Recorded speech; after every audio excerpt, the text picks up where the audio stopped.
Você acompanha agora o Jornal da Rede Alesp. Tudo sobre o Legislativo do Estado de São Paulo. Olá, hoje é terça-feira, dia 23 de junho. Eu sou o Luciano Teixeira. E eu sou Júlia Stanzioni, aqui no Jornal da Rede Alesp, não é, Lu? É isso aí, Julie. Jornal da Rede Alesp. Bem, o Jornal da Rede Alesp, na cobertura aí, combate ao coronavírus, preparamos diariamente para você atualizações, todas as informações sobre a pandemia do coronavírus. Entrevista com os parlamentares e também com especialistas, trazendo o de melhor que há para você de informação, tanto aqui no Brasil quanto no mundo, sobre essa pandemia que assola o Brasil e o mundo desde aí do começo do ano, né, Luciano Teixeira? Pois é, desde o começo do ano e que tomou conta do noticiário, né? E a gente só não fala tem como disso. ser diferente. Não tem como ser diferente, né? Acho que até julho, agosto, vamos ficar nessa história. Mas bacana, a gente está aqui noticiando isso, né? Que é de utilidade pública, de importância para a população. Bem, nós vamos conferir os números do coronavírus no Brasil. São 51.406 mortes por coronavírus confirmadas até as 8 horas da manhã desta terça-feira, como aponta em um levantamento feito pelo consórcio de veículos de imprensa a partir de dados das secretarias estaduais de saúde. E o balanço indicou que 748 mortes aconteceram nas últimas 24 horas e mais de 1.161.348 casos foram confirmados. Vamos conferir aí a taxa de ocupação de leitos de UTI em todo o país. No Acre, 77% em todo o estado. Em Alagoas, 79%. No Amapá, 98,73%. No Amazonas, 66%. Na Bahia, 71%. No Ceará, 77,5%. Distrito Federal, 69,5% na rede privada e 42,24% na rede pública. No Espírito Santo, 85,14% em todo o estado. Em Goiás, 63,5% dos leitos de gestão estadual em todo o estado. No Maranhão, 87,92%. Mato Grosso, 37,6%. Mato Grosso do Sul, 8,8%. Minas Gerais, 72% em todo o estado. Pará, 69%. E na Paraíba, 68%. E continuando com os números, Luciano, no Paraná, 48% em todo o estado, Pernambuco, 75%, Piauí, 60,5%, Rio de Janeiro, 84% na rede pública e 71% na rede privada em todo o estado, Rio Grande do Norte, 83% na rede pública e 63% na rede privada em todo o estado, Rio Grande do Sul, 72,5%, Rondônia, 77,9%, Santa Catarina, 62,2% do sistema público em todo o estado, São Paulo, 62,2% em todo o estado, Sergipe, 58,9% na rede pública e 96,3% na rede privada em todo o estado, Tocantins, 60% dos leitos ocupados. Roraima não divulga a lotação dos leitos de UTI no estado, Luciano. Bem, Julie, na coletiva, a imprensa realizada ontem à tarde no Palácio dos Bandeirantes, na zona sul aqui da capital paulista, o governador de São Paulo, João Dória, do PSDB, inicialmente prestou solidariedade às famílias das milhares de vítimas da Covid-19 em todo o Brasil. Solidariedade para as famílias das 50 mil vítimas que perderam suas vidas aqui no Brasil pelo coronavírus. E também, em especial, as famílias de 12 mil vítimas aqui no estado de São Paulo. Brasileiros de São Paulo, 12 mil perderam suas vidas pela pandemia. É uma dor profunda para todos nós e principalmente para aqueles que atuam na ponta, na saúde. Médicos, enfermeiros, paramédicos, fisioterapeutas, a todos eles, inclusive alguns que infelizmente também se tornaram vítimas e perderam suas vidas, outros que superaram a infecção estão de volta ao trabalho e aqueles que estão se recuperando, a nossa solidariedade. Compartilho da preocupação, como governador do estado de São Paulo, as pessoas que, por terem necessidade de sair, algumas poucas que não estão usando máscaras. A estas pessoas, a nossa recomendação, para não dizer o nosso apelo, por favor, usem máscaras ao saírem de casa. Hoje não há mais nenhuma razão para sair de casa sem máscara. Em seguida, houve o anúncio da prorrogação do programa Bom Prato. A secretária estadual de Desenvolvimento Social, a Célia Parnes, falou sobre a atualização do programa.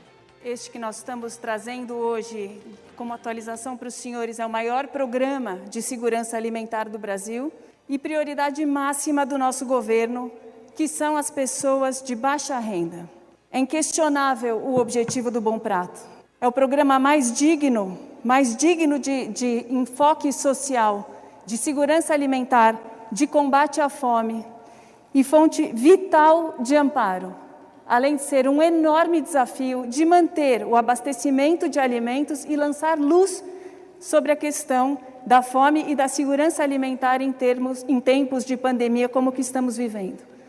Parte de um grande programa de segurança alimentar que foi iniciado também com o programa do Alimento Solidário, mais de 1 milhão de caixas de alimento para 4 milhões de pessoas por todo o estado, focando justamente na população de baixa renda, que é o objetivo do grande programa de segurança alimentar, 25 milhões de quilos de alimentos por toda a região metropolitana, por todas as regiões metropolitanas, além do programa Merenda em Casa, também de segurança alimentar, para os jovens e estudantes que, por enquanto, têm suas aulas suspensas, apoiando as mães também na aquisição de alimentos. Expansão do nosso programa Viva Leite, mais um programa de segurança alimentar para os idosos, para o reforço de suas defesas em residenciais. E, finalmente, o programa Bom Prato, que o governador atualiza hoje e atende essa demanda, estendendo o prazo dos jantares e refeições aos finais de semana até 31 de julho, nós ampliamos em 60% com isso as refeições do Bom Prato, que já eram de 2 milhões mensalmente e passam para 3,2 milhões de refeições prontas de altíssimo valor nutritivo por mês. Além disso, a gratuidade, pela primeira vez em 20 anos nesse programa, ele oferece refeições 100% gratuitas a mais frágil e mais vulnerável da sociedade, que são as pessoas em situação de rua, que têm se valido dessa gratuidade por todos os dias nas 3 refeições, e essa ampliação também visa essa população mais frágil do nosso estado. A secretária estadual de Desenvolvimento Econômico, Ciência e Tecnologia, Patrícia Ellen, detalhou o projeto para a emissão de certificado de testagem de Covid-19 para as empresas privadas. Junto com o Dr. Paulo e o secretário José Henrique Guerman, trazendo aqui para a gente viabilizar a estratégia de selo de testagem das empresas. Também Cláudio Lotenberg, do Instituto Coalizão Saúde. Queria agradecer também a Denise Eloy, diretora executiva do Instituto, que nos viabilizaram essa parceria. Só para lembrar, no contexto onde essa estratégia se encaixa, nós temos aqui a estratégia do Estado de São Paulo, liderada por Dimas Comas, e temos também a estratégia, o papel da vigilância epidemiológica, o Centro de Vigilância Epidemiológica, liderado pelo Paulo Menezes, que acompanha todos os testes realizados no Estado, também nos municípios, laboratórios privados, farmácias e empresas e empregadores. Para a gente elaborar esse selo com as empresas e dar esse apoio para as empresas, principalmente no processo de retomada, estamos iniciando esse trabalho agora para estarmos preparados mais adiante, exatamente esse trabalho de parceria para empresas e empregadores. Na próxima página, nós trazemos o detalhe dessa parceria com o Instituto Coalizão Saúde, que é uma iniciativa inovadora do Estado de São Paulo, que visa incentivar a adesão das organizações privadas a essa estratégia ampliada de testagem. E nesse trabalho, nós estaremos realizando o reconhecimento da adesão aos protocolos de testagem pelas empresas que seguirem este processo. Na próxima página, temos o detalhamento de como esse trabalho está sendo realizado. Então, o Instituto Coalizão Saúde nos apoiará com as empresas para realizar um controle imediato da doença. Então, esse trabalho do selo reconhece planos de testagem feitos através do método RT-PCR, com inclusão ou não de testes sorológicos também, porque o principal objetivo aqui é a identificação de casos ativos e contactantes para isolamento. e apoia no controle da disseminação da doença.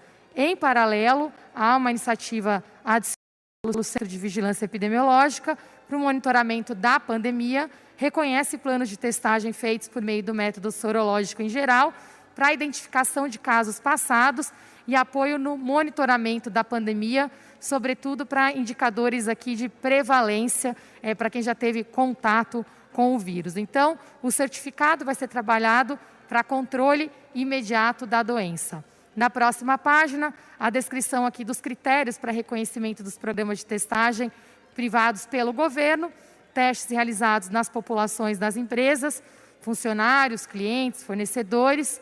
Estes testes devem estar registrados na Anvisa, testes RT-PCR sorológico de sangue venoso por parte de laboratórios clínicos, para que eles possam receber o selo de testagem do Instituto Coalizão Saúde, em parceria com o governo.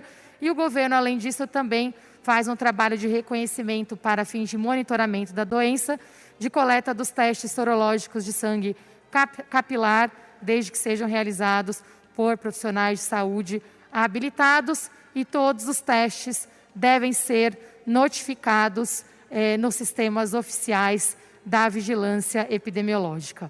Para finalizar, na próxima página, nós temos aqui as etapas desse processo e estamos trabalhando agora para estarmos preparados para o retorno dos funcionários aos seus locais de trabalho.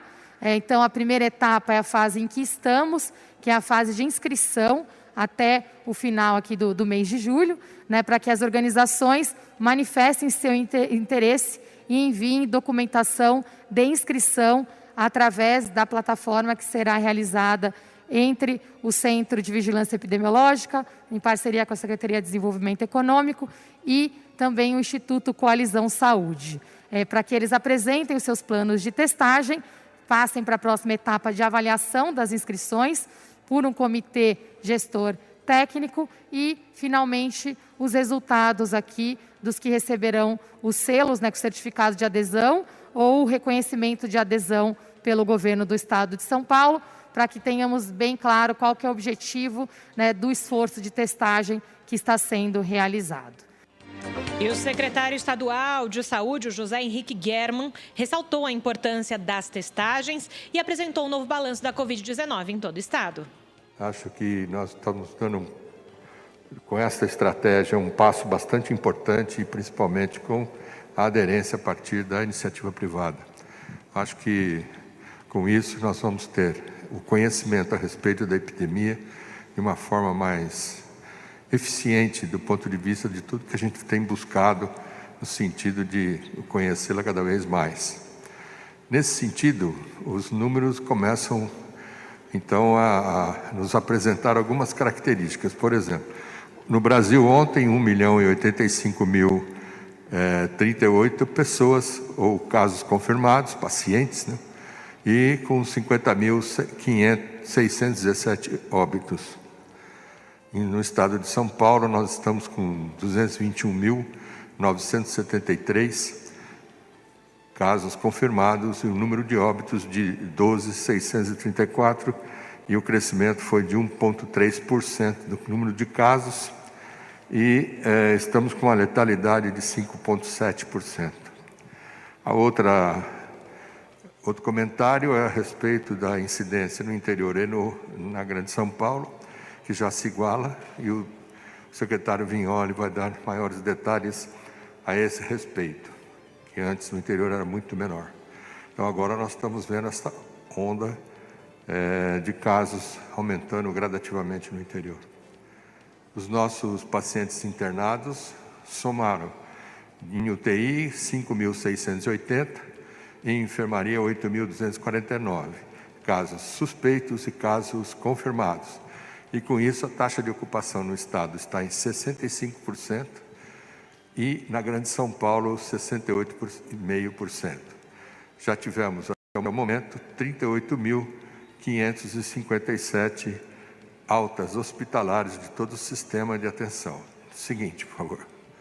Aqui tem o número de casos, 221 mil, que está dentro do cenário que esperamos para o mês de junho, para até o final do mês de junho.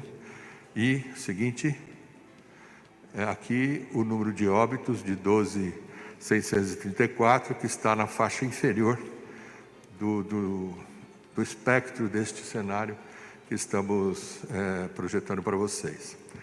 Então, senhor governador, esses eram os números que nós temos e, pensando um pouco a respeito, acho que temos condição agora de tratar melhor as pessoas com esta porcentagem de ocupação de leitos um pouco mais baixa. O secretário de Desenvolvimento Regional, Marco Vignoli, lamentou a evolução da Covid-19 no interior paulista. Primeiro, registrar aqui, a secretária Patrícia Ellen me passou o número de 47% no estado de isolamento social no sábado, registrando aqui, portanto, o índice geral do estado de São Paulo. Mas trazer aqui uma informação que concretiza aquilo que a gente já vem falando ao longo das últimas semanas. O interior do estado de São Paulo passou a capital em número de novos casos. No momento em que nós chegamos em 600 municípios do estado de São Paulo, já com casos confirmados de coronavírus, o interior já tem 14,5% a mais de casos, de novos casos, do que a capital nesse período da última semana.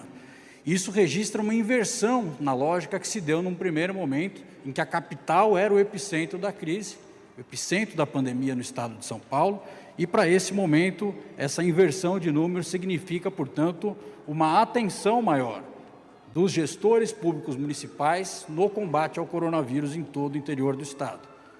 Estamos falando de 606 municípios em todo o interior do estado de São Paulo. A imensa maioria deles tem feito uma gestão responsável, firme, dura, para combater e salvar a vida da sua população, se juntando ao estado que já salvou mais de 60 mil vidas durante esse período de quarentena. Mas esse período que nos apresenta um crescimento no interior do estado, vai ser fundamental que a gente siga com uma responsabilidade desses gestores. É um momento de cooperação e não de separação, tendo em vista que a ação de um prefeito impacta não somente o município dele, mas os municípios vizinhos, uma ação de cooperação com o Estado que aumenta a capacidade hospitalar de cada uma das regiões perante a sua necessidade, um momento de decisão com base técnica e não base política por esses municípios, para que possa seguir em um tratamento de salvar vidas, um momento de firmeza, de resiliência e de não ceder à pressão nesse momento para os gestores públicos municipais.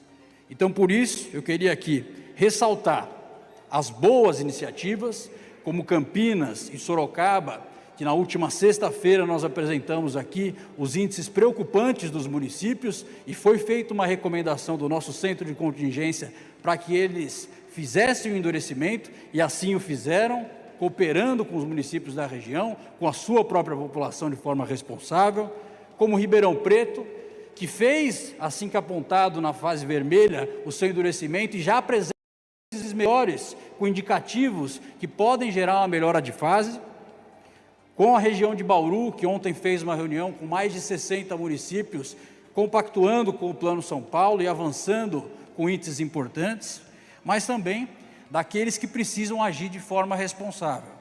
O município de Marília, que nós notificamos ainda há pouco, para que apresente no Estado o parecer da sua vigilância sanitária para não corresponder com o Plano São Paulo nesse momento, que o aponta como uma fase vermelha, e um crescimento de 137% no número de casos ao longo desse último período, de 71% de internações e de 40% de óbitos. Portanto, ressalto aqui as boas ações dos prefeitos, na sua imensa maioria, e peço a responsabilidade de todos eles para a gente poder enfrentar esse momento de evolução da pandemia no interior do Estado. Os resultados têm sido importantes, nós temos taxas contundentes e positivas no Estado já em vários índices e a gente vai seguir contando com essa parceria com os gestores municipais para avançar e superar um período mais agudo no interior do Estado da pandemia. O coordenador do Centro Estadual de Contingência da Covid-19, o Carlos Carvalho, comentou a projeção dos casos da doença em todo o Estado. Temos conversado aqui bastante a respeito de como vem evoluindo no nosso estado a pandemia.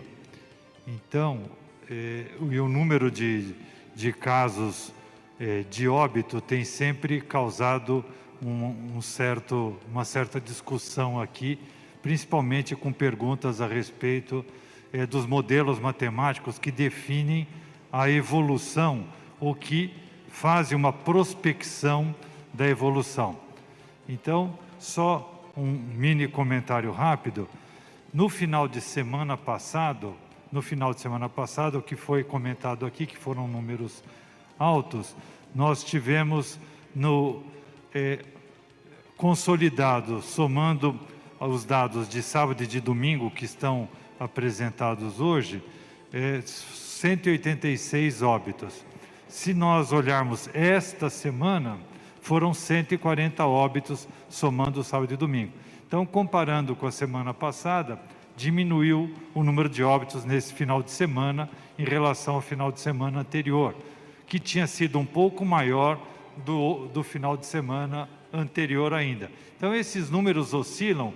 O que eu estou querendo dizer para vocês é que, na média, olhando a semana passada dos números consolidados, nós tivemos por perto de 270 óbitos por dia, na média da semana passada. Aquela previsão, com aquela curva que foi mostrada mais de uma vez para vocês, pela inclinação da curva, existia uma previsão de passarmos de 16 mil óbitos ao final do mês de junho. Para isso ocorrer, com esses números atuais, nós teríamos que ter mais de 400 óbitos todos os dias, de agora até o final do mês, coisa que, felizmente, não tenha ocorrido, e eu espero que não venha ocorrer. Então, quando esses números que definem um modelo matemático, que vão descrever a curva daqui para frente, daqui para o final do mês, e provavelmente o que nós formos imaginar que possa acontecer no mês de julho, essa curva vai achatar mais ainda, vai cair mais ainda, e a nossa prospecção é de um número, felizmente, menor de óbitos ao longo do próximo mês. Então, infelizmente, continuam ocorrendo óbitos, mas, felizmente, temos conseguido controlar melhor esses casos de maior gravidade. De alguma forma, o nosso tratamento está melhorando, estamos aprendendo um pouco mais de como controlar essa doença nova e, principalmente, eu acho que o grande fator que está determinando essa diminuição, esse controle melhor, é o uso da máscara. Então, eu queria reforçar a importância de quem tiver que sair por algum motivo, sair de casa, não esqueça, não deixe de utilizar a máscara. A máscara é fundamental porque ela, junto com o distanciamento social, foram os grandes fatores, as grandes barreiras que estão possibilitando à saúde a oferecer um melhor controle da crise. A equipe do governo aproveitou para informar que os policiais militares paulistas serão retreinados. O secretário executivo da Polícia Militar do Estado de São Paulo, Coronel Álvaro Camilo, falou sobre as ações direcionadas à corporação. Deixar primeiramente bem claro, condenamos os excessos policiais. Quando as pessoas nos interpelam, a impressão que dá é que nós não tomamos providência ou estamos compactuando. Quero deixar bem claro, recebi muitas mensagens de policiais militares para que a gente fosse rigoroso nas apurações do que aconteceu, porque os próprios policiais condenam os excessos. Vamos deixar isso bem claro. Segundo, são 20 mil ocorrências por dia, a maioria delas acontece bem, salvando, protegendo, garantindo direitos. Esse final de semana, 2 manifestações antagônicas, uma terceira contra a própria polícia, garantida pela polícia. Policiais que se arriscam diariamente. Há 1 hora atrás, aqui na Giovanni Gronchi, um policial foi alvejado a viatura dele foi alvejada porque, saindo de um banco, o policial teve que trocar tiros, defender não só ele, mas a própria população. A vida do policial é sempre um risco, mas não aceitamos, não compactuamos com excessos. Nessa linha, e por determinação do nosso governador, o general já falou comigo hoje cedo, estamos aí startando um programa chamado Retreinar, onde nós vamos retreinar todos os policiais no estado de São Paulo, a começar pelo comando. O comandante Alencar está reunindo todos os coronéis, depois serão reunidos majores, capitães, e a ideia é em 15, 20 dias que chegue lá na ponta da linha, no sargento, no cabo e no soldado, para que todos relembrem o que aprenderam nas escolas, a defender o cidadão, a proteger, a tratar as pessoas como gostassem de ser tratados, porque essa é a linha da Polícia de São Paulo: proteger, salvar, fazer o bem. E é dessa linha que em 15 dias, 20 dias, todos estarão retreinados nesse programa. Repetindo, não compactuamos com o erro, cortamos na carne se necessário. 220 policiais já foram demitidos e expulsos só nessa gestão. Não falamos com orgulho, mas em sinal de transparência e de rigor nas apurações. Ao finalizar a coletiva, o governador João Dória enfatizou os cuidados à sociedade para o combate à pandemia do coronavírus. Por favor, permaneça em casa. Se sair, use máscara. Não saia sem máscara.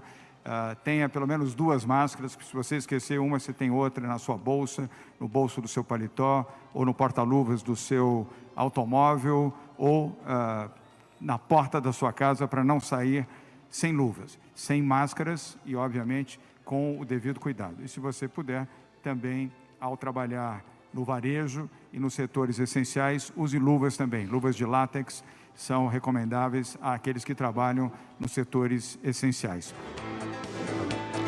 Bem, pessoal, o Jornal da Rede Alesp conversa agora com o advogado Francisco Carlos da Silva, que é professor de Direito e Processo Penal. Ele nos fala aí sobre como proceder em caso de golpe no auxílio emergencial. Bom dia, doutor Francisco, tudo bem? Bem-vindo ao Jornal da Rede Alesp. Bom dia a vocês, do estúdio, e aos seus ouvintes. Doutor, nós estamos falando de auxílio emergencial, a gente sabe o quanto é importante para as pessoas que estão recebendo esse auxílio, mas nesse momento acaba aí acontecendo alguma questão como essa, a gente está falando de golpes, as pessoas que se aproveitam do momento. Quais as implicações jurídicas, então, para essas pessoas? Bem, na verdade, eles são estelionatários, são marginais, contumaz, que, ao aplicar o golpe, acaba respondendo pelo crime de estelionato, que está tipificado lá no artigo 171, famoso artigo 171, do nosso Código Penal, com pena de 1 a 5 anos de reclusão. Doutor, é possível denunciar a solicitação indevida do benefício quando alguém usa os meus dados, por exemplo? Eu vou lá pesquisar, o seu pedido já foi feito, eu não tenho direito, alguém usou meu dado. Como que descobre? Como que eu posso descobrir, por exemplo, que outra pessoa utilizou esses meus dados? Através do telefone 121, você vai ter todas essas informações. Se você utilizar os seus dados, se retirar o seu dinheiro, enfim. E se isso, porventura, aconteceu, você deve procurar a delegacia de polícia, fazer um boletim de ocorrência para se precaver. Em função do coronavírus, essa pandemia terrível que está no nosso país, eu sugiro que a pessoa entre, nem vá na delegacia, mas entre no site da Polícia Civil e faça essa denúncia. E com esses documentos na mão, se porventura alguém tiver sido lesado, com esses documentos na mão, procurar a Caixa ou o Banco Sacador e fazer essa denúncia lá. Se porventura o banco não devolver esse dinheiro a você pode procurar a Defensoria Pública da União e, através de uma ação judicial, com certeza você terá seu direito garantido e o seu dinheiro também.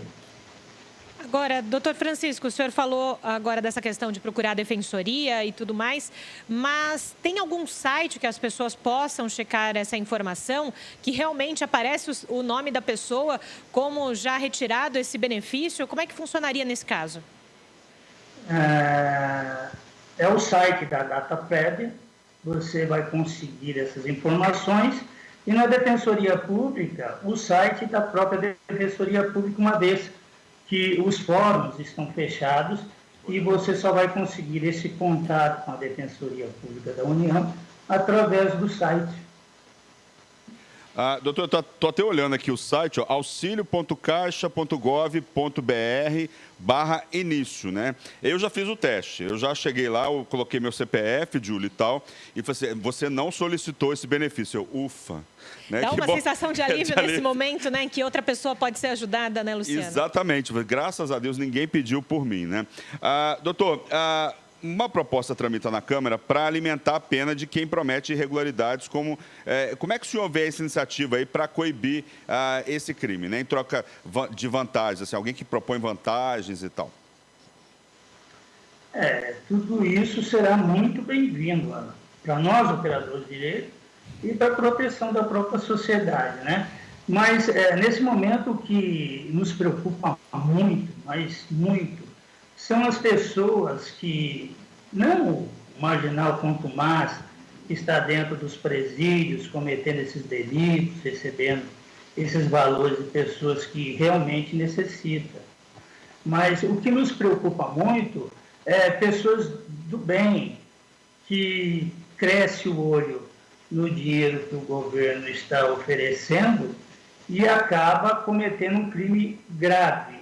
E são pessoas, muitas vezes, milhares de pessoas que acabam cometendo esse crime, é um crime grave, que é a falsidade ideológica. Quando ele entra no site da Caixa Econômica Federal com objetivos de receber esses valores, e ele não necessitando desses valores, ele acaba cometendo um crime se ele receber esses valores em dinheiro, né? Então, isso nos preocupa demais, porque tem muitas pessoas que não podem receber esses valores, porque ganham valores superiores ao que a Caixa, o que o governo exige para o pagamento dos valores, mas vê ali uma oportunidade de talvez pagar suas contas e etc., e acaba cometendo um crime que está tipificado lá no artigo 299 do nosso festejado Código Penal e acaba sendo posteriormente denunciado pelo Ministério Público e preso. Eu ouvi ontem à noite uma determinada emissora de televisão comentando que o governo está dando oportunidade para essas pessoas fazerem a devolução desses valores na Caixa, no banco pagador, e através disso eles ficariam isentos de qualquer situação criminal. Então é importante que se preste atenção nisso, porque muitas vezes as pessoas que cometem esse crime cometem por necessidade, apesar de ter outros também que cometem por ter um olho grande, mas não deixa de ser preocupante para nós, operadores do direito. E doutor, isso que o senhor acabou de falar é de suma importância, essa questão das pessoas que não precisam fazer o pedido do auxílio emergencial e acha que pode ser uma maneira de se conseguir um dinheiro fácil, entre aspas, não é, Luciano? E milhares de pessoas fizeram isso, né? E tiveram erros também, né? Acho que militares receberam uma parte disso, teve funcionário público que recebeu. Aí pode ter sido um erro do sistema também, mas várias pessoas entraram nessa prática que você falou, né? Mas é bom, doutor Francisco, que o senhor falou, dizendo que aquelas pessoas que fizeram o pedido e não precisam é também um tipo de crime, né? Às vezes as pessoas acham que não, que podem passar ilesos, mas se forem pegos, como o senhor falou, realmente é uma prática de delito, né? É uma prática criminosa, lamentavelmente, E não se inclui isso, é importante comentar isso. O furto é muito conhecido, o furto famélico, pessoa que está passando fome, etc. Ou crime também o crime de bagatela, aquele pequeno valor. Não é isso. Esse crime se dá no momento que você coloca os seus dados falsos, como, por exemplo, você não é justo, você recebe valores superiores ao que a Caixa determina, o que o governo determina para você receber, e você coloca valores muito mais menos daquilo que você realmente ganha, e esse crime é que tipifica o crime de falsidade ideológica. Com pena, você observa de 1 a 5 anos, e é crime de reclusão. O que significa isso? Que você vai para a cadeia. Então, o que eu aconselho a todos os ouvintes, que porventura tenha feito isso, que procure imediatamente o banco onde ele fez o saque, procure o gerente, faça o estorno desse dinheiro para o governo, e para que você se garanta de uma eventual ação criminal. Pois é, doutor. O senhor falou de falsidade ideológica, né? E hoje, Júlio, pela internet, né? Vamos supor, alguém que pediu por você que não é você. Hoje é possível achar essa pessoa, dependendo do computador que ela acessou, hoje é fácil. O problema é que são milhares, podem ter sido milhares de pessoas que fizeram isso. Aí, talvez, né, é muita investigação. Mas o senhor já falou aí para procurar o gerente da Caixa e tal. Esse é o caminho para a devolução? Tem que assinar algum papel de devolução? O que a pessoa fala nesse momento? Porque muita gente sacou o dinheiro e disse, putz, não é para mim, eu quero devolver esse dinheiro. Assim. Como é que é o procedimento exato nesse momento, assim, dessa devolução do dinheiro? Liga para o gerente, vai até a agência, informa as autoridades, o que faz assim, para não entrar nas penalidades aí de pedido de benefício? Eu aconselho o cidadão que está nessa situação procurar o gerente, sem nenhum medo de ser preso nesse momento, porque até então não existe ainda uma ação. Então ele deve procurar o gerente e explicar o que aconteceu e que ele quer fazer a devolução desse dinheiro. Evidentemente, ele vai fazer a devolução desse dinheiro e o gerente vai dar um comprovante para ele. Lá na frente, se possivelmente vier alguma ação criminal contra essas pessoas, você tem como se defender. Você errou, na verdade, mas você está devolvendo o dinheiro. O governo criou isso para que as ações criminais não sejam tantas. Então, é um acordo que o governo fez entre o Ministério Público para que isso acontecesse. Porém, eu acredito ainda que milhares de pessoas não vão fazer isso e vão responder a esse crime e serão literalmente presos por esses crimes cometidos. Doutora, a gente falou até agora das pessoas que acabam sacando indevidamente e as pessoas que realmente precisam desse auxílio e são vítimas dessa ação. Como é que eles fazem? Eles também precisam ir a uma agência da Caixa, conversar com o gerente, porque eles têm o direito, mas acabaram não recebendo ou tiveram esse dinheiro retirado antes que eles fossem fazer isso. Como é que a vítima, então, quem realmente precisa desse dinheiro, tem que proceder? Na verdade, quando você é vítima de uma situação dessa, é o que eu disse, procure a delegacia de polícia, faça um boletim de ocorrência para você se garantir a uma eventual investigação policial, uma ação criminal. Pode ser feito isso através do site da Polícia Civil, pois você está sendo vítima de um crime. Agora, aquelas pessoas que num estado miserável, que realmente necessitou desses valores e acabou cometendo esse crime de falsidade ideológica, a lei não prevê isso, muito pelo contrário. A lei não quer saber se você estava passando fome, seus filhos estavam passando fome. Isso vai ser discutido numa eventual instrução processual. Vai caber aos advogados, a defesa dele, tentar provar isso em juízo. Mas, a priori, irá responder pelo crime de falsidade ideológica e, com certeza, virá condenação.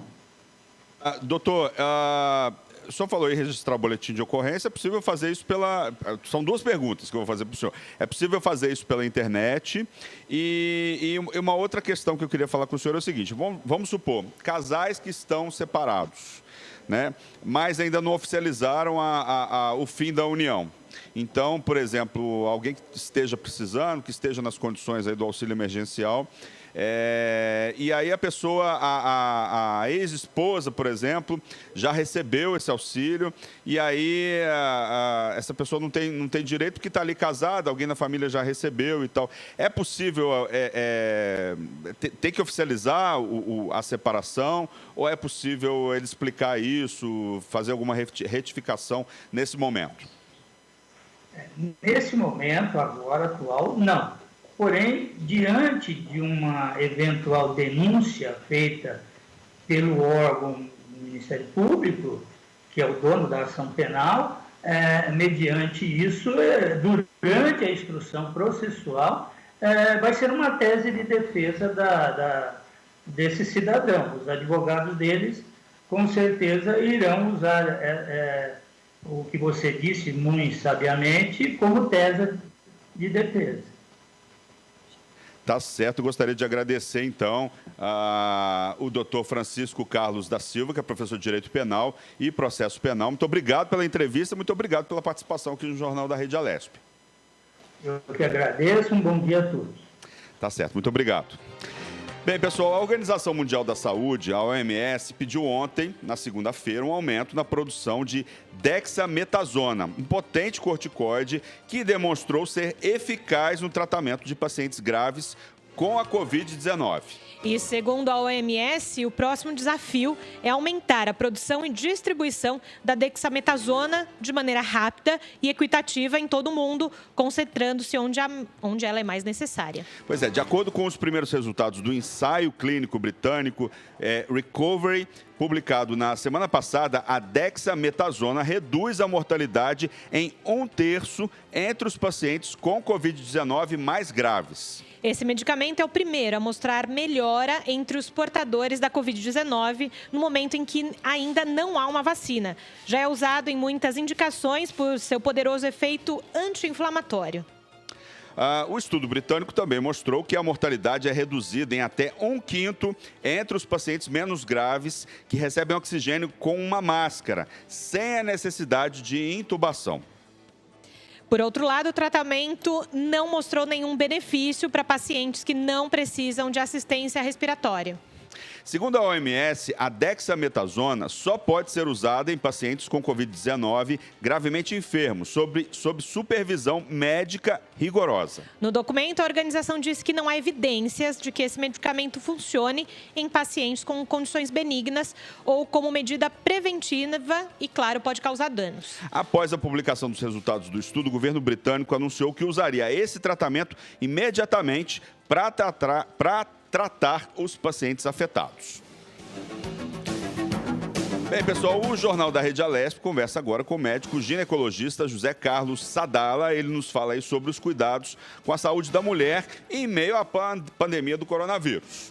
Bom dia, doutor José Carlos. Bem-vindo ao Jornal da Rede Alesp. Bom dia, tudo bem? Obrigado pelo convite. Bom dia, doutor José Carlos.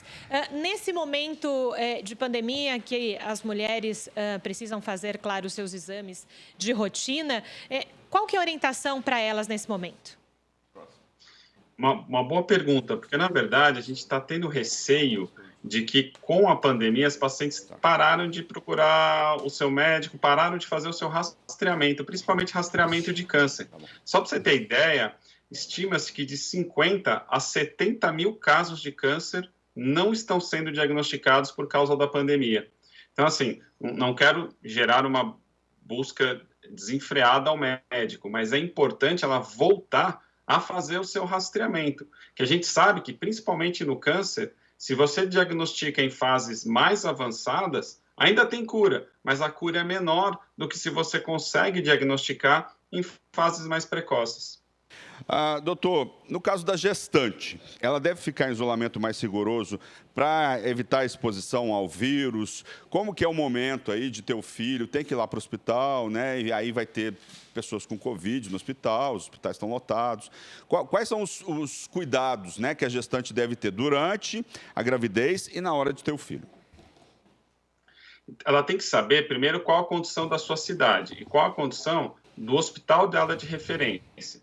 Essa parte de estar lotado é muito variável. A gente tem uma grande discrepância entre o público e o privado. O privado está bem tranquilo. A maioria dos privados, principalmente em São Paulo, capital, tem uma boa separação entre Covid versus não Covid. E isso vários dos públicos também estão fazendo, uma separação entre a parte Covid e a parte não Covid. Então, gerando áreas mais seguras para a paciente. O que eu quero dizer com isso? Se ela precisa ir ao hospital, ela tem que ir. Senão, vai ter mais complicação para a gestante e para a não gestante. O que a gente vê em outros países, e aqui também estamos começando a ver, maior índice de complicações e de morte em casa, porque ela fica justamente com esse medo de ir para o hospital. Óbvio, não é para ir para o hospital à toa, mas se tem um motivo, uma queixa que leve a ir para o hospital, na grávida, por exemplo, a bolsa rompeu, o bebê parou de mexer, sangramento vaginal, ela tem que ir. É mais seguro que ela vá, veja o que está acontecendo, do que ela ficar em casa e põe em risco ela e a saúde do bebê.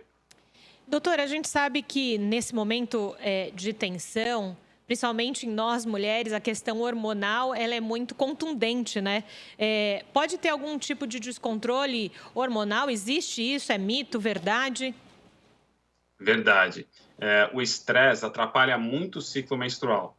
Em consultório, tem várias pacientes que estão se queixando de justamente irregularidade menstrual, tanto no intuito de faltar a menstruação, como de adiantar a menstruação. Então, dá uma bagunça, o estresse atrapalha. E essa pandemia, quem que não está estressado, não é verdade? Com toda certeza, doutor. Justamente é importante para as mulheres que estão nos ouvindo e, claro, filhos, companheiros, que essa questão hormonal é real. Às vezes, as pessoas acham que não é real, né, doutor? Então, tá o senhor aí para contar para a gente que é. Totalmente real. Valorize. Pois é, Luciana. Qual que é o tipo de emergência aí que a mulher deve, né? Quais são os casos em que a mulher deve procurar uma emergência, assim, né? O que ela pode ficar em casa e o que ela não deve ficar em casa, assim, que tipos de males, de doenças, dependendo do que ela está sentindo ou não, quais são os conselhos que o senhor dá, doutor? Essa questão é muito ampla, né? Então, assim, vai desde a parte cardiovascular, com dor no peito, irradiando para o braço, falta de ar, enfim, tem vários sintomas que você pode pensar não só no Covid, mas como infarto, como em tromboembolismo, que possa levar a paciente para o hospital. Se possível, se ela tiver um médico de referência, o ideal é que ela tente o contato com esse médico antes para julgar se a queixa dela é de urgência ou não, para tentar fazer uma triagem. Tem coisas que você consegue resolver em consultório médico, tirando ela de hospital, ou em ambulatório, tem as AMES, né, os ambulatórios médicos especializados do SUS, para que você tire ela do hospital propriamente dito. Agora indo para a parte ginecológica, sangramentos de grande quantidade, hemorragias, né, é uma queixa ginecológica que leva a paciente ao pronto-socorro, isso pode até levar a anemia. Em caso das gestantes, caso de abortamento, ela tem um sangramento em grande quantidade. Nas pacientes próximos ao 9º mês, ao 8º mês, que começam com sangramento vaginal nas gestantes, também é um motivo para que ela procure o pronto-socorro, né?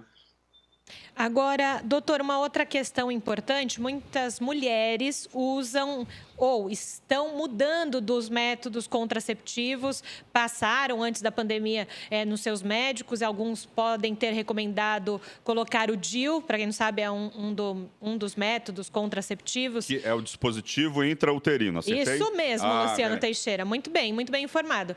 Doutor, nesse caso, às vezes pode-se fazer esse procedimento no próprio consultório médico. Para quem está nesse momento, para a mulher que está nesse momento trocando de método conceptivo, pode colocar o DIU normal, se precisar ir em algum hospital para ser colocado, não necessariamente no consultório do médico. Como é que ela faz? Pode sim. É de preferência sair do hospital, né? Então, se puder colocar no consultório, existe DIU medicado, né, com o hormônio progesterona, existe DIU não medicado, mais comum é o DIU de cobre. Ambos podem ser inseridos no consultório. Ou, dependendo de como a paciente é sensível à dor, enfim, vai influenciar se ela tem parto normal, não tem parto normal, você pode cogitar colocar isso em hospital. Como que estão os hospitais em relação à pandemia? Eles se adaptaram. Porque eles viram que ou eles se adaptavam, ou caiu tanto o faturamento deles que eles foram obrigados a criar áreas Covid-free. Então, os grandes hospitais aqui, como que eles estão fazendo? Eles fazem, por exemplo, a paciente vai fazer uma cirurgia eletiva, urgência não conta, ela vai fazer uma cirurgia eletiva. Por exemplo, uma colocação de DIU que nem vocês me perguntaram. Então, ela vai lá, antes da cirurgia, 2 a 3 dias, testa para ver se ela tem Covid, mesmo assintomática. Se ela deu positivo, posterga a cirurgia, porque é eletiva. Se ela deu negativo, ela vai para uma área Covid-free. O elevador é separado, a ala que ela vai ficar é separado, o centro cirúrgico, as salas são separados. Então, isso cria um ambiente muito mais seguro. Eu costumo brincar com as pacientes que hoje é mais difícil você pegar o Covid no hospital do que no supermercado. Eu vi as entrevistas prévias, o pessoal acaba não usando máscara adequadamente, acaba não se higienizando corretamente. E no hospital eles têm uma paranoia com isso. Tem que ser, porque é o jeito deles continuarem ativos. E quando eu falo hospital e clínica. Se vocês quiserem, eu falo um pouquinho de consultório também. Quais são os cuidados que tem que ter o consultório para funcionar nessa pandemia? Por favor. Em consultório, existem algumas medidas básicas. Por exemplo, médico, recepcionista, todo o staff do consultório, máscara. Orienta-se a paciente a vir também de máscara, né? Como deve ser para qualquer um de vocês que vão sair na rua. Você vai sair, máscara. Até o próprio governador acabou de frisar isso, né? E chegando no consultório, a disponibilização de álcool gel. Então, a paciente chega, álcool gel na mão, já se higieniza, né? E um distanciamento entre uma paciente e outra. As entidades médicas têm sugerido 1 hora de intervalo entre as consultas. Então, você vai fazer uma consulta outras 2, outras 3, enfim, 1 hora de consulta. Para quê? Para evitar aglomeração, inclusive no consultório. E, se possível, se tiverem 2 pacientes na sala de espera, 1 metro de distância entre cada uma.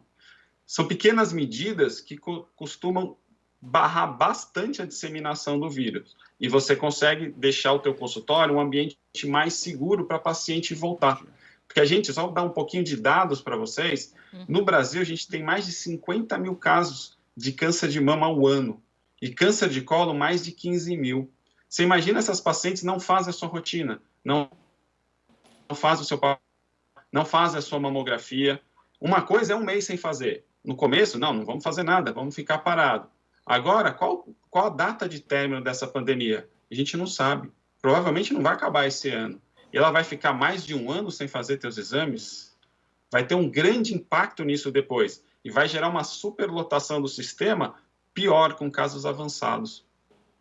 Agora, doutor José Carlos, é muito importante a gente ter especialistas em diversas áreas aqui para justamente levar à população uma informação de segurança, né? E a questão, voltando à questão das grávidas, né? Grávidas que testaram positivo para Covid-19. Como devem proceder? E imagino que muitas grávidas que estão nos ouvindo, nos vendo agora, ficam com um ponto de interrogação. Eu posso passar isso para o meu filho? Como é que é, doutor? Excelente pergunta. Até agora, não parece as grávidas terem evolução pior do que as não grávidas, tá? Isso é bom ela saber, até ela ficar mais tranquila. Diferente da gripe H1N1, que ela precisa ser vacinada, a grávida é uma população de risco para evolução para formas graves. Isso não parece acontecer com o Covid. Ela não, por estar grávida, não tem uma tendência maior a evoluir para a forma grave. Não tem. Até agora, não tem. Existe o risco de passar para o bebê, isso é verdade. É um risco pequeno, mas existe. Isso eu estou falando depois que nasceu, principalmente para amamentação, né? Então, tem que tomar todos os cuidados. Intraútero, até 1 mês atrás, já não tinha relato nenhum. Agora começaram a surgir um ou outro relato de transmissão também intrauterina, mas não parece ter afetado em nada o bebê.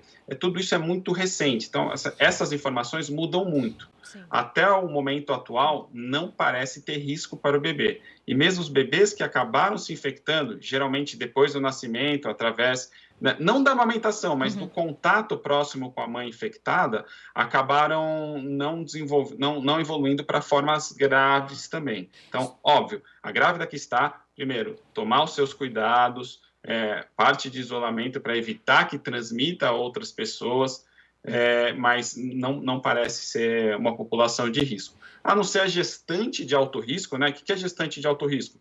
Quem tem alguma outra doença associada, por exemplo, pressão alta, por exemplo, diabetes, gestantes obesas. Então, essas têm um risco um pouco maior, como tem a população que tem essas doenças também. Doutor José Carlos, aproveitando essa questão, o senhor falou que após o nascimento, só que, para ficar claro, só após o nascimento que é feito o teste no recém-nascido para saber se ele contraiu ou não a Covid, se a mãe relatar que durante o processo de gravidez teve a Covid, só para ficar claro para as nossas ouvintes. Porque assim, o processo de transmissão, ele é curto, né, na verdade. Se ela teve, por exemplo, no começo da gravidez, não tem por que você testar quando nasceu. Né? Aí você vai acompanhar a gravidez, que isso é um outro ponto. Não parece levar a malformação. Tá? Acabou não perguntando, mas eu já entro na questão. Não teve nenhum caso de malformação pelo Covid, então já é uma coisa mais tranquilizadora. Agora, essa gestante, ela pegou no próximo ao nascimento, aí sim vai fazer o teste no bebê. Ou, se ela descobriu depois que estava positiva, também esse bebê vai ser testado. Idealmente, seria testado. Doutor, o senhor falou aí de atendimento no consultório médico, né? A telemedicina é aconselhável nesse momento? A mulher assim, que tem alguma dúvida, o médico deve deixar à disposição os canais de contato, WhatsApp, telefone, chamada por vídeo? Quais são os protocolos nesse momento aí para que a mulher evite ir até um hospital ou para que ela tire as dúvidas, né? Isso até pode tranquilizar, né? A pessoa sempre acha, vai lá no Dr. Google, por exemplo, olhar o que tem. Sempre tem o Google sempre mostra as piores hipóteses. A gente brinca, sempre, né? A pior opção. Como que a telemedicina pode ajudar nesse momento? Isso é uma coisa que a telemedicina já estava sendo implantada e com o Covid acabou acelerando. Então, o próprio CFM, Conselho Federal de Medicina, já autorizou a telemedicina nesse período de pandemia. Então, é recomendável, sim. É claro que nem em todos os casos você vai resolver por telemedicina, quer seja o WhatsApp ou o telefone celular, mas que ajuda muito. Eu digo para as pacientes que isso é um triador. Muitos dos casos eu vou conseguir resolver através da telemedicina. Outros não, eu vou acabar mandando ela para o pronto-socorro, para o hospital, enfim. Mas a maioria você consegue resolver. É recomendado, sim. Doutor, outra questão é, a pessoa fica muito em casa nesse momento. Acho que aí, nesse caso, vale para homens e mulheres também. A pessoa está muito em casa, mudou a rotina, não pode sair sempre, né? Ou então ficou ali com medo de se contaminar, enfim. E aí, a gente tem muitos casos de pessoas com depressão nesse momento. Né? O que fazer nesses casos? Quais são as doenças que estão aparecendo aí com a pandemia, né? Que estão crescendo com a pandemia? E eu queria que o senhor falasse desse caso de depressão, que eu acho que muita gente deve ter em casa, aí, principalmente nesse período. Aumenta muito depressão e aumenta muito ansiedade também. Né? Se puder, obviamente, ter contato com mais pessoas, que às vezes esse índice é maior em pacientes mais solitárias. Eu costumo incentivar essas pacientes ao uso dos recursos tecnológicos. Então, eu não estou conseguindo ver o meu amigo, o meu parente, meu filho. Vamos usar a tecnologia a favor disso. Então, chamadas por vídeo, teleconferência, tudo que puder ajudar, que eu não quero falar o nome comercial, mas tudo que você puder ajudar para diminuir essa sensação de solidão, a gente deve encorajar, porque está aumentando, principalmente entre os idosos. E Não, pode ir, Luciano. Vai você, Júlia. Doutor, a gente quer agradecer ao senhor pela contribuição hoje aqui no Jornal da Rede Alesp. Importante, né, para as mulheres, principalmente quem está grávida, se preocupa já com um filho. Muito obrigada pelos seus esclarecimentos aqui. Obrigado, foi um prazer estar aqui com vocês de novo. Um abraço. Tchau, tchau.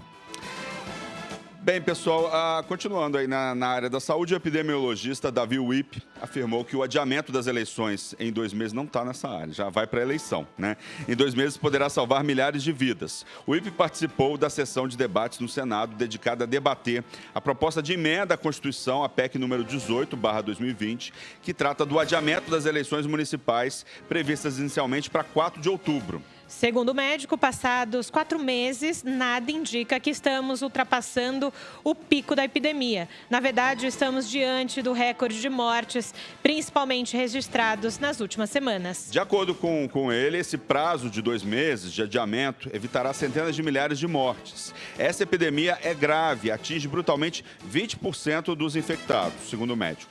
A PEC 18 de 2020 prevê o dia 6 de dezembro como nova data para o primeiro turno das eleições, mas o martelo ainda não está batido. O dia 15 de novembro, data sugerida então aí pelo Tribunal Superior Eleitoral, o TSE, também surge como uma possibilidade viável.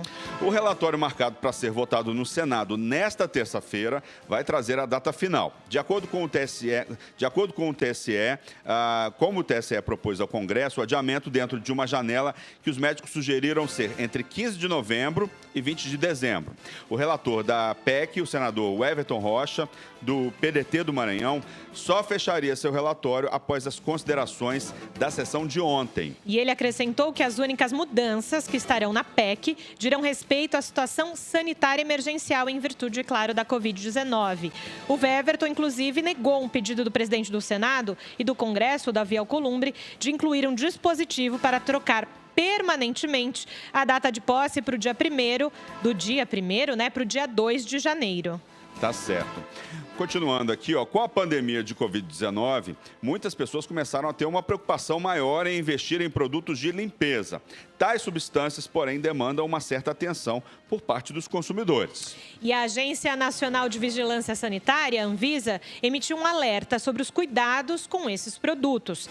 Além da intoxicação, a Anvisa também chama atenção para o fato serem realmente eficazes contra o coronavírus. Pois é, presta atenção nessa hora, né, Júlia? De acordo com a agência, estudos mostram que desinfetantes domésticos comuns, incluindo aí sabão ou uma solução diluída de alvejante, podem desativar o coronavírus em superfícies, uma vez que o vírus tem uma camada protetora de gordura que é destruída por esses produtos. E a agência destaca ainda que, na maioria dos casos, os desinfetantes levam de 5 a 10 minutos de contato para inativar aí os micro-organismos.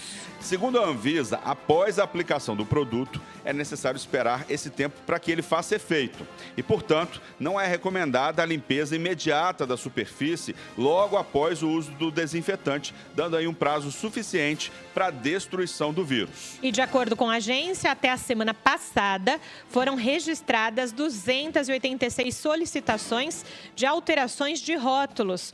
Uma delas foi a de um sabão em pó, que dizia eliminar o vírus. Nem todas, contudo, estão relacionadas à pandemia. Além dos pedidos, a Anvisa também cancelou em 2020 a venda de 77 produtos. Os principais motivos para esses cancelamentos foram pH fora da faixa estabelecida para produtos de baixo risco, entre 2 e 11,5, e apregoar ação desinfetante em produtos sem ter o registro obrigatório. Os casos de intoxicação por álcool em gel tiveram crescimento de, Luciano, 535% Uau. nesse ano. De janeiro a abril de 2020 foram registradas 108 ocorrências, ante 17 no mesmo período do ano passado. Dos casos registrados no primeiro quadrimestre de 2020, 88 envolveram crianças. E aí, Luciano, para quem tem criança em casa, já era recomendado tomar cuidado com produtos de limpeza. Agora que eles estão mais tempo em casa, muito mais redobrar atenção e também não cair nesse conto que um falou que uma coisa funciona, outro falou. Você viu aqui, a gente acabou de falar que a Anvisa diz: dá para ficar intoxicado. E a gente não quer sair correndo para o hospital por isso. Você falou de criança aí, então, quer dizer, conselho, colocar num lugar alto, se for uma criança pequena, onde a criança não alcance o produto de limpeza. Naquela parte mais alta do armário, vamos dizer Que nem assim. A gente consegue, às vezes, que nem a gente chegar lá em lá. casa eu tenho um banquinho, eu tenho um banquinho, puxo debaixo da pia e subo lá para colocar as coisas. Outra questão que a gente tem que prestar atenção são essas lojas que vendem aí misturas, que não tem rótulo, que vendem, às vezes, produtos de limpeza naquelas garrafas PET, né? Então é importante você prestar atenção, saber a procedência disso, saber se tem licença, saber se o produto é válido, me fugiu da cabeça agora aqui, se o produto é licenciado, vamos dizer assim. Pois é, vamos continuar aqui o Jornal da Rede Alesp. Continuando.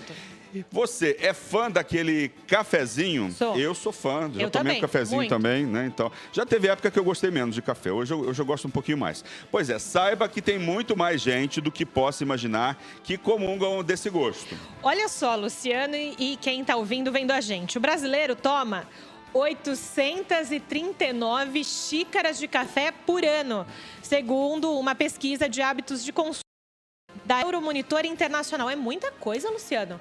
É muita coisa, mas será que nós somos os campeões, né? Agora eu fiquei curioso. Também, vamos lá. Portanto, para agradar ao paladar do brasileiro, nada melhor que um café de qualidade. Por isso, os cafeicultores investem na lavoura, inclusive com o uso de fertilizantes de alta performance. Isso porque o fertilizante interfere no bom desenvolvimento da planta em todos os seus ciclos e mantém o bom manejo do solo. Pois é, com raízes mais fortes, folhas mais robustas e grãos mais graúdos, o produtor rural consegue levar qualidade a toda a cadeia produtiva, chegando aí à torrefação desejada. E o resultado disso é um café muito mais saboroso, com um aroma mais completo e que conquista todo o consumidor. Assim, o produtor rural consegue atingir os melhores preços na hora da negociação e, desse modo, claro, ter mais lucratividade. Aliás, a decisão de aplicar um bom fertilizante não está ligada apenas ao resultado pontual de uma safra, mas com toda a preocupação que cerca a qualidade do solo. Isso porque até 60% da produção no campo está ligada à fertilização do solo, portanto, solos bem nutridos rendem mais na colheita. E a gente não imagina, Luciano, o quanto essa cadeia, para a gente tomar um cafezinho, como é, né? E para ter o doce, se ele é mais doce, mais amargo, tem tudo isso. Pois é, agora Marista que sabe isso. Agora a gente fez o Jornal da Rede Alesp Rural. Né? Fizemos a nossa...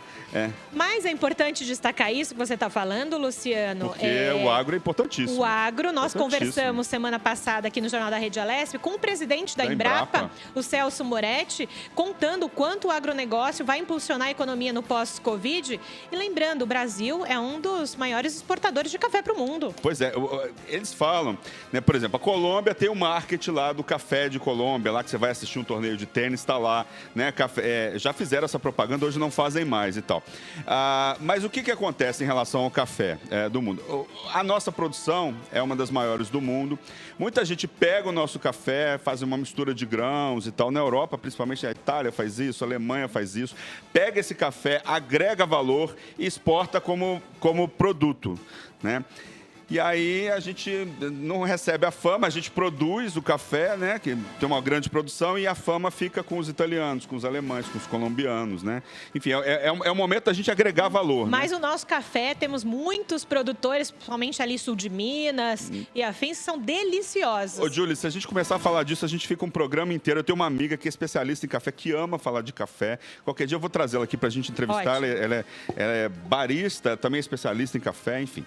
Gente, vamos continuar agora aqui o Jornal da Rede Alesp. A gente vai dar mais um giro informativo via Skype com os nossos repórteres, trazendo mais notícias para o Jornal da Rede Alesp. Quem que vem aí, Júlia? Vem ele, Jeremias Gomes. Ele. Mas aí a gente já aproveita, Luciano, e já pergunta. Jeremias, você já tomou seu café de hoje? Quantas xícaras você já tomou, Jeremias? Olá, tudo bem com vocês? Estão me ouvindo, não? Sim. Sim. Pois, não, café é bom demais. Você sabe que você estava falando, e eu fiz uma reportagem uma vez sobre café, e eu fiquei umas 3 horas ouvindo os especialistas falarem, e aí no final eles falaram, agora a gente vai tomar aquele café, várias variedades.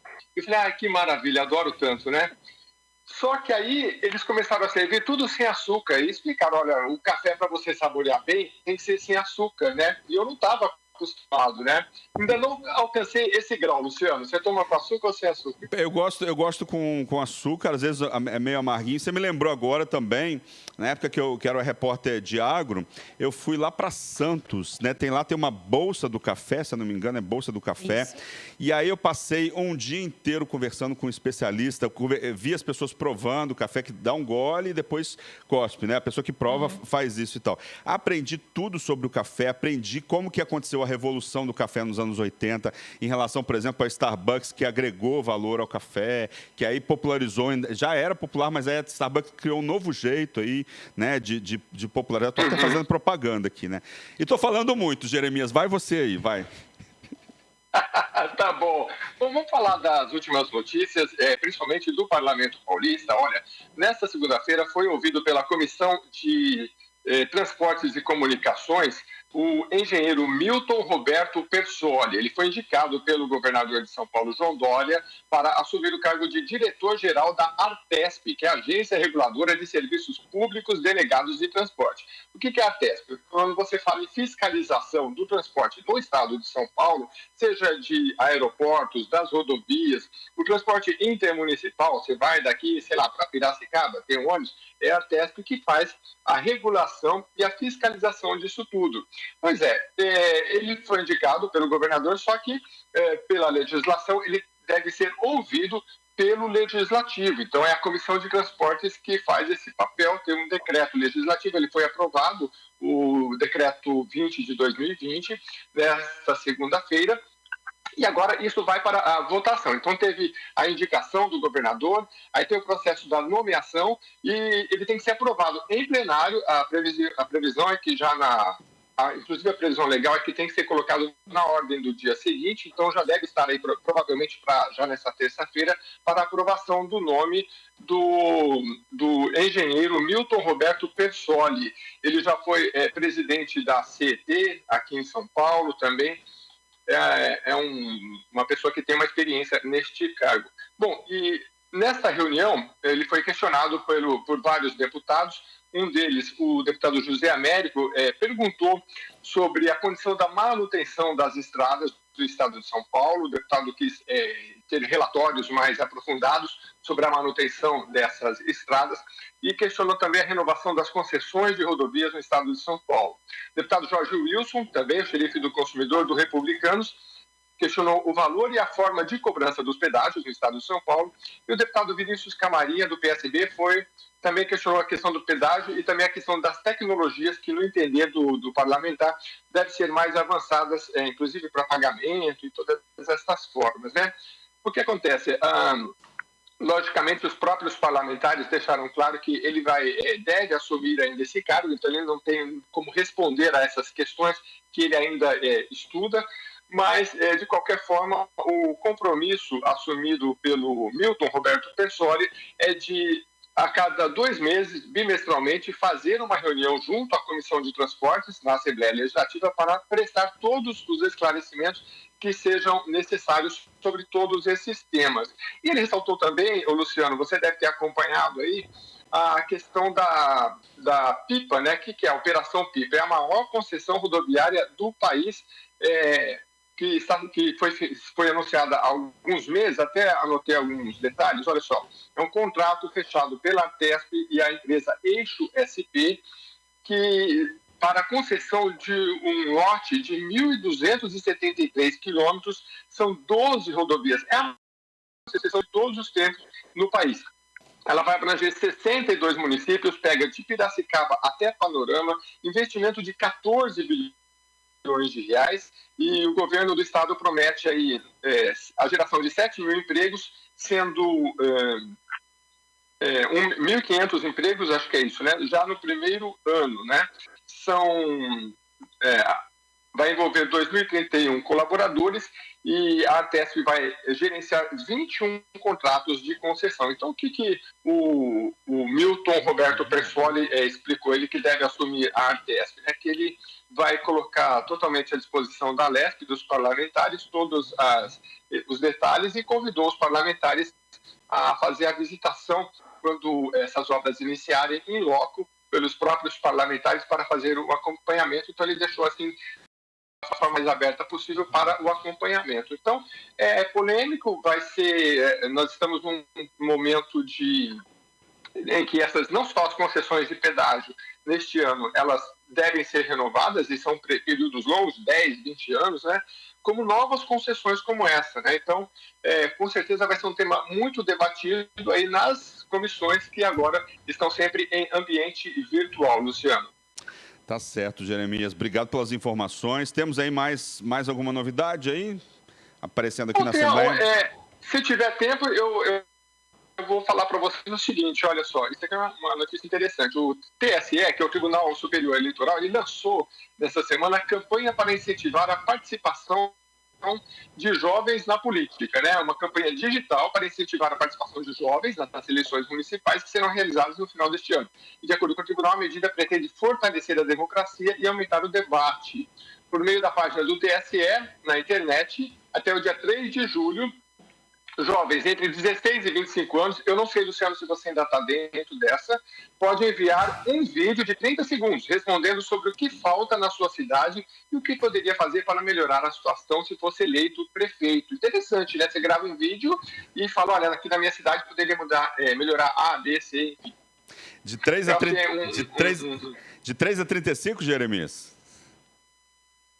Um vídeo de 30 segundos, a idade de entre 16 e 25 anos. Ah, não, eu fiz 26 no mês passado, não tô fora.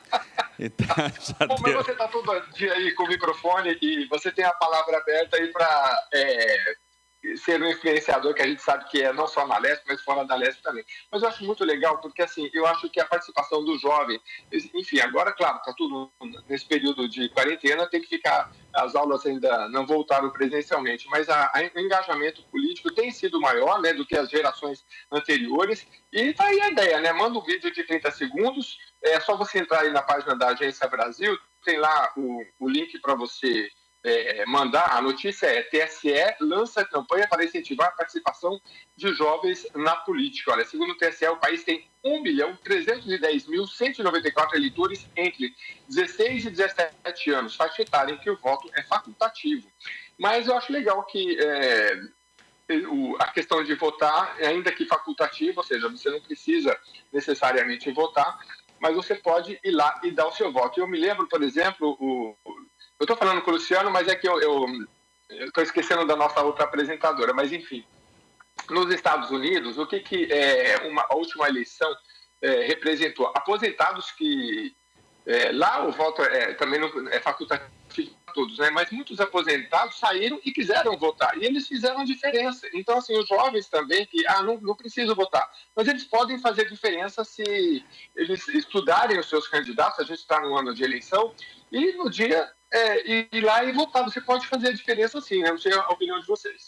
Aqui na Assembleia, Gerê, eu já fiz várias matérias, já fiz umas 2 ou 3 matérias falando sobre a importância do jovem participar da política, a importância por exemplo, fim de semana, eu já vi essa pauta aqui, né?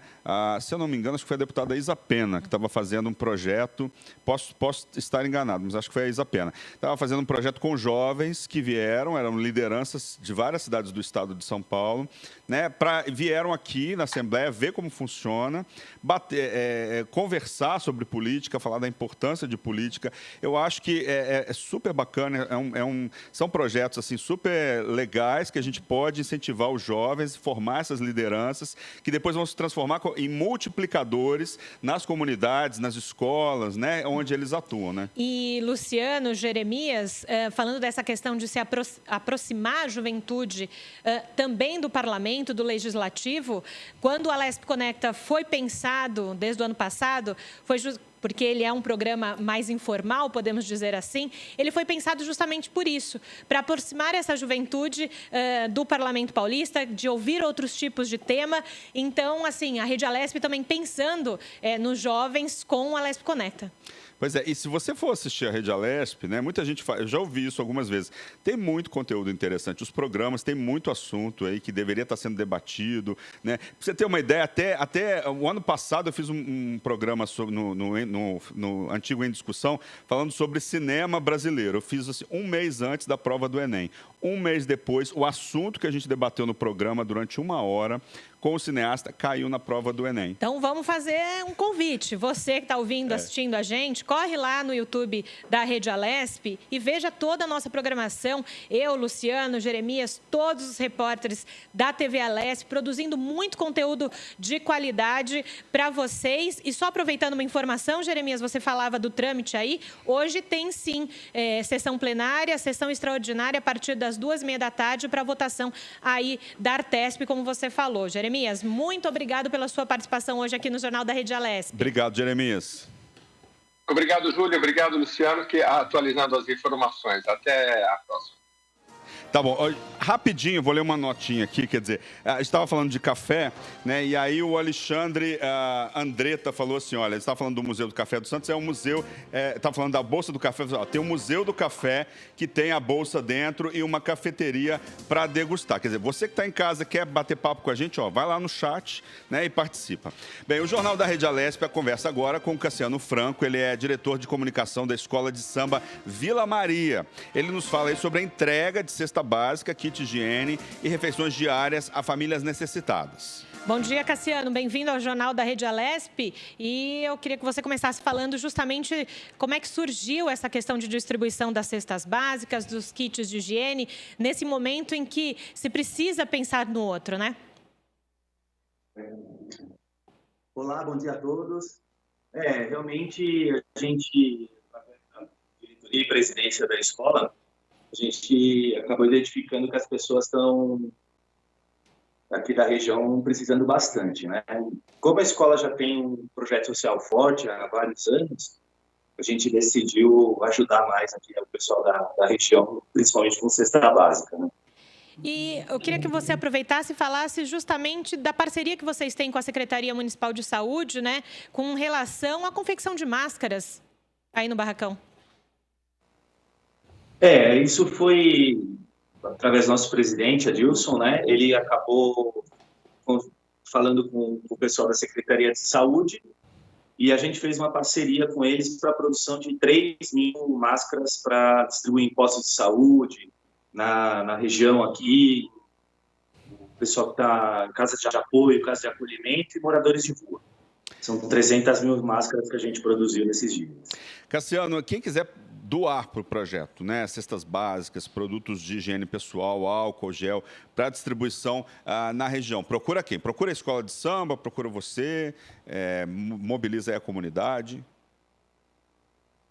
Vamos lá, pode entrar no site, né, unidosdevilamaria.com.br, e ali você tem todos os canais, todos os contatos, e-mail, as próprias redes sociais da escola, né, com a hashtag @EuSouVilaMaria. E a gente aceita tudo, né? Desde material de uso pessoal, papel higiênico, álcool gel, o que tiver a gente vai até receber. E, Cassiano, você falou mais cedo aqui na sua fala sobre as questões sociais, que a Vila Maria sempre pensou nisso. Nesse momento de pandemia, vocês estão com uma ação, mas ao longo do ano, essa questão social é muito latente na Escola de Samba. Eu queria que você falasse um pouquinho dessas outras ações. Exato, é um projeto que se chama Um Caso de Amor, né? Tem um nome bastante emblemático. A gente já tem esse projeto há 19 anos. Ao longo desses 19 anos, em torno de 120.000 pessoas já foram beneficiadas de alguma forma pelo projeto. E, no momento, a gente teve que dar uma segurada, né, em algumas ações por conta da pandemia. Mas aqui a gente tem, desde a distribuição de refeição, são 150 refeições todos os dias, escolinha de futebol, karatê, judô, psicologia, que é a doutora Maria Emília aqui do lado. Depois vai falar um pouquinho para vocês também um projeto bacana que a gente tem durante a pandemia. E até terceira idade, né? A gente tem um projeto bacana de inclusão digital para o pessoal da terceira idade, aula de zumba, fisioterapia, ecoterapia, que hoje acho que é o projeto a gente está conversando entre as escolas de samba, né? Que é aquela... Tá dando uma falha aí, mas a gente tá dando para entender. Eu entrei aqui no site, né, unidosdevilamaria.com.br, e aí tem lá em cima, na página tem, né, Home, a Vila, Carnaval 2021, e aí tem um ícone que é Ação Social. né? Eu acho que eu cliquei certo aqui. Aí vi lá alguns projetos, um deles é o Sambistas do Bem. Fala um pouco para a gente desse projeto. Sambistas do Bem é um projeto bacana. A gente leva para regiões bem carentes, hospitais, escolas, um grupo daqui da escola, que as pessoas vão tocar, fazer uma roda de samba, para levar um pouco de alegria e entretenimento para os mais necessitados. E, além de, eles arrecadam bastante coisa também, né? Eles vão atrás de parcerias com empresas para poder arrecadar alimentos, de cobertores. A própria festa, que a gente faz uma festa grande para as crianças, no Dia das Crianças, eles arrecadam bastante coisa. Cassiano, a gente sabe que o trabalho na escola de samba, a gente vê o resultado final lá na avenida, né? Vocês desfilando, a beleza da escola e tal, mas a gente sabe que o projeto, que o processo, né, de elaboração começa logo depois que acaba o carnaval, né? Eu queria saber de vocês como que a escola foi afetada pela pandemia da Covid-19, se afetou as atividades, como é que está o processo aí para o carnaval de 2021, como é que vocês estão fazendo aí nesse momento aí de isolamento social e de pandemia? A gente mudou um pouco a ordem do processo de construção do carnaval. Então, a gente adiantou algumas etapas. Então, principalmente o carnavalesco entra no processo de criação agora, de desenho de fantasia, de carro. Era um momento onde a gente já estaria começando a produzir as fantasias e montagem dos carros. A gente adiou um pouco. E, por outro lado, foi antecipando a parte de escolha de samba-enredo. A gente já foi se adiantando por um outro lado, né? Que era um processo que a gente faria mais para setembro, por ali. Então, a gente inverteu. A gente sabe que nesse momento é preciso ter cuidado e tomara que o show não seja tão impactado nesse ano de 2021. Mas, Cassiano, você falava sobre a questão de atendimento psicológico nesse momento de pandemia, que é uma outra ação da Vila Maria. Queria que você, então, passasse a palavra aí para falar um pouquinho sobre essa questão psicológica. Olá, bom dia, tudo bem? Eu sou a Maria Emília, psicóloga do Projeto Social. Por conta da pandemia, nós fechamos o projeto, né? Mas eu continuo fazendo atendimento online. Então, eu continuo dando os atendimentos, passo online, passo esse acolhimento, não só para atendimentos que eu já tinha no consultório, mas para atendimentos novos também que vem chegando. Então, eu continuo dando esse suporte psicológico de forma online. Imagino, eu fiz a pergunta agora para o outro médico, antes de vocês. Imagino que casos de depressão devem ter aumentado bastante, né, doutora? Sim, depressão, ansiedade, vulnerabilidade, violência doméstica. Então, são casos que a gente tem atuado bastante nesse sentido. Porque a pandemia tem causado o quê? A instabilidade emocional, né? O receio do amanhã, o medo... toda essa ansiedade gera, porque as pessoas estão com dificuldade economicamente falando, está uma dificuldade maior. Então, pelas pessoas não saberem como será o dia de amanhã, o que acontece, muitas pessoas perderam o emprego, então gera uma ansiedade maior também. Muitas pessoas, às vezes, não tem como ficar em casa, então tem que sair, gera medo também de pegar o vírus. E quem está em casa também. Então, gera um medo também pela família. Se eu pegar e passar para alguém. Então, tudo isso causa uma sensibilidade emocional. Com toda certeza, doutora. E é importante a gente ressaltar que há uma comunidade em volta, envolvida, não só na produção do carnaval, mas no atendimento também da comunidade do entorno. Muita gente vai ao barracão, não só da Vila Maria, mas das outras escolas de samba, como uma diversão no final de semana, na época de ensaio. Mas a gente tem que lembrar as pessoas que estão nos vendo, nos ouvindo, que há uma comunidade toda envolvida e sempre um cuidado com essa comunidade. Então, nesse momento, o que a doutora Maria Emília falou dos atendimentos é muito importante, porque às vezes, Nenhum de nós estávamos pensando que um dia passaríamos por isso. Imagino o quanto deve ser difícil para as pessoas que estão em casa, que estão acostumadas com as suas atividades, ter que ficar em casa, né? E aí a gente fala de criança, de idoso, de todo mundo, né? Então, mostrar o quanto é importante isso que vocês estão fazendo com a comunidade, né? Não se fala do carnaval, que é o grande momento, né, na avenida, mas tem todo um trabalho social no entorno, né? Exatamente, é um acolhimento à sociedade, né? À comunidade, é um acolhimento que a gente faz com muito carinho, muito amor, tanto que o nosso projeto o nome já diz, né?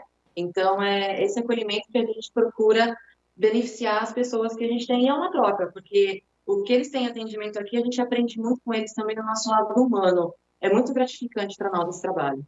Doutora, uma curiosidade, esse atendimento, como é que a pessoa faz para participar desse atendimento? Eu queria saber se ele é gratuito, ele é pago, como que funciona? Ele é totalmente gratuito, todos os nossos setores aqui, todos os nossos trabalhos, tudo que nós temos, nós somos todos voluntários, então o trabalho é totalmente gratuito. E na psicologia, como eu continuo um atendimento online, as pessoas podem me procurar através das redes sociais da Escola de Vila Maria, ou também algumas pessoas já têm até o meu telefone pessoal que tem na minha página, já me procuram também, já me associam a um projeto, então já sabem que eu trabalho aqui, já me procuram também. Então, aí eu tenho separado, né, os dias da semana, os horários, para poder dar esse respaldo emocional. Também, então, dá para ir lá no unidosdovilamaria.com.br e dá para acessar também, doutora? Dá sim. Já entrando, tendo contato com a página, aí já passado para mim já as pessoas que estão em busca, que estão em procura, aí eu já faço o agendamento, já entro em contato e a gente já esquematizo com a pessoa como que ela quer ser feito o atendimento, porque pode ser em vídeo, pode ser através do WhatsApp, então fica a critério da pessoa, do paciente, como ele prefere. Tá certo. Cassiano, voltando a você, falar de cursos online para quem quer empreender na pandemia, né? Vocês estão oferecendo cursos online? Como que funciona? Né? Existe algum tipo de treinamento que vocês estão oferecendo aí para a comunidade? Sim, principalmente para as pessoas que perderam o emprego, é uma grande preocupação nossa realocar essas pessoas no mercado de trabalho. Então, a gente desenvolveu uma série de cursos, treinamentos, cursos de venda, principalmente, treinamentos, cursos de idioma. A gente começou a disponibilizar primeiro para a nossa comunidade, para ver a aceitação, para ver como foi. E acredito que em umas 2 ou 3 semanas a gente vai abrir também as inscrições pelo próprio site da escola. Perfeito, Cassiano. A gente sabe também, aproveitando essa questão do emprego, a gente sabe que... Vamos tirar esse ano, né, a questão de pandemia, mas em tempos normais, que a produção do carnaval envolve muita gente, normalmente. Quantos empregos diretos e indiretos a Vila Maria dispõe? Olha, em termos de empregos diretos, acredito que entre 200 e 220. Mas a gente trabalha em parceria com uma empresa terceirizada, a gente contrata via essa empresa terceirizada. E indiretos é difícil fazer a conta, principalmente na semana do desfile, porque começa a entrar um volume muito grande de necessidades da escola, os últimos ajustes, os acabamentos finais, mas acho que chega numa faixa de uns 600. Para a gente ver a grandiosidade, né? E esses 600 empregos, eu tenho certeza que eles se multiplicam na comunidade. Esses 600 acabam virando muito mais empregos aí depois e tal.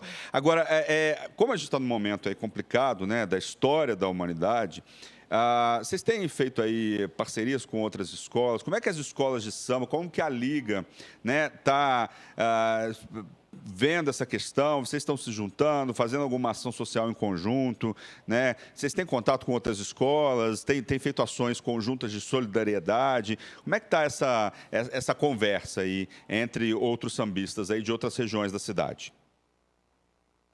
Legal, a Liga tem feito algumas ações, sim, em parceria com as escolas, ações pontuais, até a live que eles fizeram para arrecadar alimentos e recursos para doação.